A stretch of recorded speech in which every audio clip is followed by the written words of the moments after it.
கற்பனை ஒன்று சேர்ந்து அறிவோடு ஆர்வம் சொல்லுகிறார்கள். அனைவரும் அரசியல் மரியாத வகையில் தலைவர்கள் தமிழர்கள் இளைய தலைமுறையிலும் உழைப்பு கருத்துக்களையும் உழைத்துக் கொண்டிருக்கும் வர்க்கங்களையும் அரசியல் அதிகாரத்தில் அமரவர்கள் அடைவாகும் எழுச்சி தமிழர் அவர்களை வணங்கி அனைவருக்கும் முதற்கண் வணக்கத்தை தெரிவித்துக் கொள்கிறேன். நானும் கடலூர் மாவட்டத்தில் இருந்தவர்தான். நான் திருமணம் செய்து கொண்டதனால் கள்ளக்குறிச்சி. அதனாலதோ என்னோட தெரியவில்லை, நானும் ஒரு புரட்சி பெண்ணாக ஒரு அரசியல் களத்தில் வளம் வந்து கொண்டிருக்கிறேன். குறிஞ்சிப்பாடி தொகுதியில் தான் நமது வடலூர் வருகிறது என்று நினைக்கிறேன். ஐயா வள்ளலார் சொன்ன ஒரு வார்த்தையை பதிவு செய்ய விரும்புகிறேன். அருட்பெரும் ஜோதி தனிப்பெரும் கருணை என்ற வள்ளலாரை வழியை கேட்டார்கள். அடித்தட்டு மக்களுக்கும் அதிகாரம் வேண்டும் என்று சொல்கிற தமிழர் அவர்கள் வழியில் நமது குறிஞ்சிப்பாடி தொகுதியில் இங்கு அமர்ந்திருப்பவர்கள் பெரும்பான்மையான இளைஞர்கள் பொறுப்பு, அதுவும் மாவட்ட பொருளாளராக, மாவட்ட செய்தி தொடர்பாளராக, மாவட்ட தொழில் செயலாளராக அனைவருமே இளைஞர்கள் தான். குறிஞ்சிப்பாடி தொகுதியில் அதிகப்படியான சிறுத்தைகள் இல்லை. கடலூர் மாவட்டமே சிறுத்தைகள் கோட்டத்தான். அதுக்கு எந்த ஐயப்பாடு. நான் முதல் முறையாக அண்ணன் எழுச்சி தமிழர் அவர்களை சந்தித்தது வந்து அண்ணன் திருமாவளவன் கடலூர் மாவட்டத்தில் முன்னணியை மண்டல செயலாளராக இருந்தவரே மாவட்ட செயலாளராக இருந்தார்கள். அண்ணன் திருமாவளவன் அவர்கள் மூலமாக நான் தலைவர்கள் முதல் முறை அறிமுகமான செயலர்கள் 2016 மது ஒழிப்பு மாநாடு நடைபெற்றிருந்தோம். அப்பொழுது நான் அறிமுகமானேன். அன்றைய இன்று வரை நான் 2014 செல்போன் பெருசல்ல, சின்ன செல்போன் தான். அன்றைய இன்று வரை கடலூர், கள்ளக்குறிச்சி, சிதம்பரம், சென்னை, விழுப்புரம் அனைத்து ஆர்ப்பாட்ட போராட்டங்களிலே நான் வந்திருக்கிறேன். 10 ஆண்டுகளமா நான் பணி செஞ்சிருக்கிறேன். நான் மகளிரணி மாவட்ட செயலாளர் தலைவரை அணிகிறார்கள். அன்றையிலிருந்து இன்று வரை நான் பணி செய்து கொண்டிருக்கிறேன். மறுசீரமைப்பு என்ற முறையில் பெண்களுக்கும் அதிகார களத்தில் 10% இடஒதுக்கீடு வேண்டும் என்று 14 பெண்களை அறிமுகப்படுத்தினார்கள். சகோதரர்களை கவனிக்கிறீங்க. 14 பெண்களை மாவட்ட செயலாளராக அறிவித்திருக்கிறார்கள். என்னையும் மாற்று சொல்லுங்க பெண் என்ற அடிப்படையில் எனக்கும் தலைவர் அவர்கள் அறிவித்தார்கள். ரிஷிடனின் சங்கராவரம் யூனியனுக்கு உட்பட்ட பகுதியில் அறிவித்தார்கள். நானும் பொறுப்பேற்றேன். எனது பொறுப்பேற்ற நாளிலிருந்து பல பழி சுமைகள், பல இளைஞர்கள் இன்னங்கள் இருந்தாலும் தலைவரை உள்வாங்கிய உண்மையான தோழர்கள், சகோதரர்கள், தொண்டர்கள் என் பெண்ணை அணிந்திருந்தார்கள்.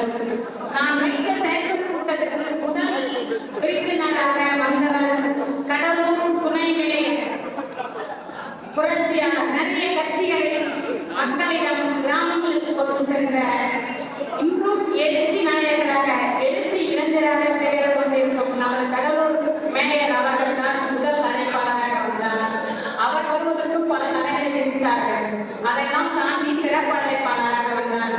அவருக்கு நான் நன்றி தெரிவித்துக் கொள்கிறேன். அதுபோன்று அண்ணன் திருவேணி இந்த மாவட்டத்துக்கு மாவட்ட செயலாளராக இருக்கிற அந்த தொகுதியை மிகுந்த மகிழ்ச்சி. அவருடன் எனக்கு நெருங்கிய பழக்கங்கள் இல்லை. ஆனால் இங்கிருக்கும் நிறைய சிறுத்தைகளுக்கு என்னை தெரியும். வேட்பழனி மக்கா என்று எனது ஒவ்வொரு பக்கங்களில் அதிகமாக நமது கடலூர் மாவட்ட சார்ந்த சிறுத்தைகளாக இருக்கிறார். என்னை அதிகமாக ஊக்கப்படுத்திக் கொண்டிருக்கும் என் தம்பிகளுக்கு எனக்கு நன்றி. அதுபோன்று வடலூர் தம்பி சுரேஷ் அவர்கள் எனது குடும்ப உறவு, நண்பர் என்று சொல்லப்படாத குடும்ப உறவு வெளிச்சம் சுரேஷ். இந்த சுரேஷும் அந்த சுரேஷ், அந்த சுரேஷ் என் தம்பியோட நண்பர். எங்க குடும்பத்துல கட்சிக்கு வராததுக்கு முன்னாடி தம்பி அவர்கள் தெரியும். நான் எப்பொழுதெல்லாம் கட்சி சுமையால் யாரோ ஒரு சிலர் என்னை வந்து மனவழியில் ஈடுபட்டார்கள் என்றால் அப்பொழுது தம்பிக்கு கொண்டாங்க. அப்படித்தான் இருப்பார்கள். நீ ஏற்றுக்கொண்ட தலைவர் சிறந்த தலைவர். தலைவருக்காக அனைத்தையும் கொடுத்து போது அனைத்தும் மாறுகின்றேன். தோல் போதுதான் தோழனாக தோல் கொடுக்கும் என் அன்பு தம்பி வடவர் சுரேஷ் அவர்களும் தம்பி இப்பொழுது செய்தி தொடர்பாளராக இருக்கக்கூடிய தம்பி சுரேஷ் அவரும் சலித்தவர்கள். அவரும் சலித்தவர்கள். அக்கா முன்னால் முடியும், முன்னால் செய்வார், பொறுமையை மட்டும் கடைபிடிக்கா என்ற அடிக்கடி சொல்லுவார். தம்பி வயதில் சின்னவர், ஆனால் பக்குவமான பேச்சு. அவருக்கு ஒரு சிறந்த இடத்தை தான் செய்தி தொடர்பாளர் என்று கொடுத்துள்ளார். சிறப்பான பணிதான் தம்பிக்கும். தம்பிக்கு இந்த பணியை சரியாக செய்து சிறுத்தைகளின் கோட்டையாக இருக்கிறது. சிறுத்தைகளின் சொற்பனமாக திகழ வேண்டும் என்ற தொகுதி அதற்கு தம்பி அவர்கள் முழு மூச்சாக செயல்படுவார், செயல்பட வேண்டும் என்று நல்லாக மாற்றத்தை தெரிவித்துக் கொண்டேன். என்னோடு மாவட்ட செயலாளராக இருக்கிற இளைஞர்களின் எழுச்சி நாயகர் புரட்சியாளர் இரண்டாம் தொடர்ச்சி போன்று தொடர்ச்சி வழியாக வளர்ந்து கொண்டிருக்கும் அன்பு சகோதரர் அறிவுரை நம்பி அவர்கள் இந்த இடத்தில் வாழ்த்துகிறேன். ஏனென்றால் உங்களுக்கு ஒன்று தெரியாது, அவர் அதாவது வீரபாண்டிய ஒரு 50 ஏக்கர் 10 மீட்டர் வாங்கி என்ன சொல்றாங்க. ஆனா நான் நிறைய புரட்சிகரமான செயல்கள் தான் அன்பு சகோதரர் செய்திருக்கிறார்கள். அதனால் அனைத்து பெண்களின் சார்பாக சகோதரிகள் முறையில் நான் அவரை பாராட்ட விரும்புகிறேன். ஏனென்றால் பெண்கள் மனதிலும் இளைஞர்களின் மனதிலும் நீங்காத இடம் பிடிக்கக்கூடிய சகோதரர்கள் என் வாழ்த்துக்களில் அந்த முல்லைக்கு நம்முடைய சொல்ல வேண்டும் என்றால் ஒரு பெண் தான் எப்பொழுதும் அம்மா என்ற வாய் போடாமல் என அழைக்கக்கூடிய ஒரு நல்ல மனிதர்கள் மூத்த முன்னோடி. அவரையும் தனது மனைவி மகிழ்கிறேன். மற்றும் எனக்கு தெரிந்தவரை தோழர்களை நான் பதிவு செய்திருக்கிறேன். அடுத்த முறை எப்பொழுது ஒவ்வொரு தோழர்களின் அன்பையும் அரவணைப்பையும் கண்டிப்பாக பதிவு செய்ய விரும்புகிறேன். ஆகையால் ஒவ்வொரு வீட்டிலிருந்தும் பெண்கள் வருவது என்பது, அதுவும் பொதுவெளியில் அரசியல் நடக்கிறது, பெண்கள் வருவது என்பதே கடினம் என் அன்பு சகோதரர்களே. அதனால் வரும் பெண்களை நீங்கள் போற்றாவிட்டாலும் தூற்ற வேண்டாம். அதாவது தூக்குவது என்றால் ஒரு பெண்ணை விட்டடைய ஒரு வார்த்தை இருக்கிறது. அந்த வார்த்தை சொல்லி கைது செய்து அனைவரும் நல்லவர்களும் இல்லை, அனைவரும் தவறானவர்களும் இல்லை. பெண்களை போற்றாவிட்டாலும் தூற்ற வேண்டாம். பெண்களை தூற்றுப ஆண்கள் தான் முதலில் பெண்ணை அரவணைப்பார்கள். பெண்களிடம் என்று ஒற்றுமை வருகிறதோ அப்பொழுதுதான் பெண்களின் விடுதலை கிடைக்கும். இது என்னுடைய ஆணித்தனமான கருத்து. என்னை நிறைய ஆண் மகன்கள் தான், சகோதரர்கள் தான், தோழர்கள் தான் ஊக்கப்படுத்திக் கொண்டிருக்கிறார்கள். என்னால் வரை இந்த கட்சிப்பணி செய்து கொண்டிருப்பதற்கு தலைவர் அவர்களிடம் நான் என்னை மாற்றுவீர்கள் என்று கேட்டதற்கு நீங்கள் ஒரு வட்டத்தில் நடக்கக்கூடாது, நீங்க பல பேருக்கு முன்னுதாரணமா இருக்கிறீங்க, அதனால உங்களுக்கு பதவி கொடுத்துருக்கிறேன், நீங்க அதை சிறப்பா செய்வீங்க, சிறப்பா செய்யணும்னு சொல்லி சொல்றாங்க. எனக்கு அப்போது உண்மையான தெரியல.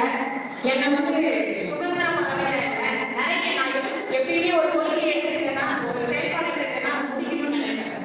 அதுக்காக நிறைய பெண்கள் எப்படி தலைவர் எல்லா இடத்துலையும் சொல்றாங்க. இப்ப இளைஞர் தேசிய வாசகருக்கு அதுக்கெல்லாம் முகாம் செல்றாங்க. எப்படி கட்சியில முகாம் செல்றாங்களோ வெறும் மகளிர்களுக்கு முகாம் செயலாளர்கள், ஒன்றிய செயலாளர்கள், ஒன்றிய பொருளாளர்கள், மாவட்ட செயலாளர்கள், மாவட்ட துணை செயலாளர்கள், மாநில துணை செயலாளர்கள், மாநில செயலாளர்கள் பதவியில் இயங்குகிறது. நமது ஒவ்வொரு பெண்களையும் எப்பொழுது அரசியலாக்குகிறோமோ அப்பொழுதுதான் நமக்கான விடுதலை கிடைக்கும். அதுதான் உண்மை. தலைவர் அவர்கள் சொல்லியது போல் எதிர்த்து பார்த்து மாறப்படுகிறதோ அன்றுதான் நம் கையில் சுதந்திரம் கிடைக்கும். அதை புரிந்து கொள்ளுங்கள். இன்னைக்கு தலைவர் தலைமையேற்ற நாள். இந்த நாள்ல இந்த சிறப்பு கூட்டத்தில் நான் ரொம்ப சந்தோஷம். ஒவ்வொரு கூட்டத்திற்கும் அழைத்து வந்தாலும் வராதவர்கள் இருக்கும் பெண்களை அழைத்து பெண் நிர்வாகிகளை அழைத்து கூட்டம் நான் கேட்டுக்கொள்கிறேன். ஒரு சகோதரர் ரொம்ப ஆர்வமா இருக்காங்க. எல்லாரும் மேடை பார்க்க பேசி பார்க்கலாம். அந்த சகோதரருக்கு பேச தெரியல, அதனால வசிக்கு எல்லாம் வசிக்குது. அதனால பேச வாய்ப்பெடுத்த மாவட்ட நிர்வாகத்திற்கும் சகோதரர்களுக்கும் என் முதற்கண்ணாக